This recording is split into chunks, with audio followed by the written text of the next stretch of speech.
ఐపీఎల్లో సత్తా చాటిన కుర్రాళ్లు ఇప్పుడు అంతర్జాతీయ వేదికపై కూడా తమకు లభించిన అవకాశాన్ని అందిపుచ్చుకుంటున్నారు. రెగ్యులర్ ఆటగాళ్లు లేకుండా వెళ్లిన యువ జట్టు అంచనాలకు అనుగుణంగా సత్తా చాటి జింబాబ్వేపై టీ20 సిరీస్ విజయాన్ని అందుకుంది.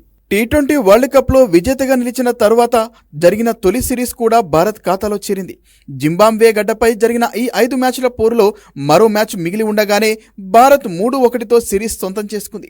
4వ టీ20లో భారత్ 10 వికెట్ల తేడాతో జింబాబ్వేపై ఘన విజయం సాధించింది.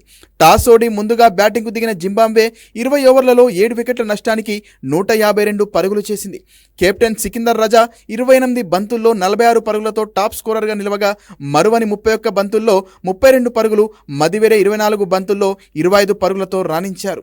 అనంతరం భారత్ 15.2 ఓవర్లలో వికెట్ నష్టపోకుండా 156 పరుగులు చేసింది. 4వ మ్యాచ్లో యశస్వి జైస్వాల్, శుభం గిల్ దూకుడైన బ్యాటింగ్ ముందు జింబాబ్వే ఏమాత్రం పోటీనివ్వలేకపోవడంతో జట్టు అలవోకగా లక్ష్యం చేరింది.